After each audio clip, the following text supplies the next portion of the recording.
So is it okay to use a smartphone for dental photography? Hi, I'm John Banner and I help grow dental practices through social media. I've been in the dental industry for about 10 plus years working as an IT clinician and a dental photographer. And in today's video, I'm going to discuss with you whether or not you should use a smartphone to take dental photos. Now, to answer the question simply, yes, you can use a smartphone for dental photos. However, it can be limiting. So there are a couple of things that you need to consider when using a smartphone instead of a dedicated mirrorless camera or a DSLR camera. So real quick, let's talk about the pros and cons of using a smartphone based on my experience. Number one, you already have one. There's no extra expense and you don't have to go and buy another camera.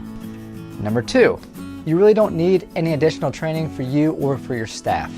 Number three, it gets the job done with okay results. Number four, it's convenient.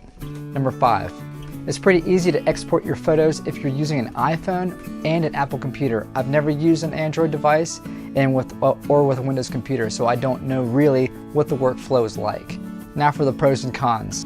Number one, it's not a dedicated camera, so that means everybody has to use the same smartphone unless one assistant is taking photos and uses his or her smartphone as a dedicated camera. You can use multiple smartphones, but it's going to get confusing and the quality of photos aren't going to be consistent. Number two, you can't upgrade the memory unless you're exporting the photos to a computer every day or every other day. Now keep in mind, the more memory you take up, the smartphone gets slower. This results in camera glitches in the software. Number three, battery life.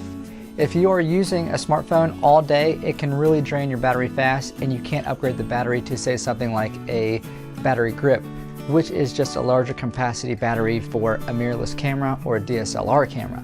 Number four, you're missing out on performance. Because the sensor is so small, it doesn't allow enough light to take quality photos. Light is everything when it comes to dental photography. Since a smartphone has a small sensor, it requires additional light, which is also an additional expense. Number five, this is not necessarily a con, but it can be something to consider. And that is, how does it look from a patient's perspective? When you're taking photos with your personal smartphone, it looks a little creepy and it looks unprofessional. Not to mention, it could also lead to a HIPAA violation. I haven't seen any literature out there about it, but it's something to consider in the future. So what are my final thoughts on smartphone cameras? Well, if it's all you got and you're just starting out, use it.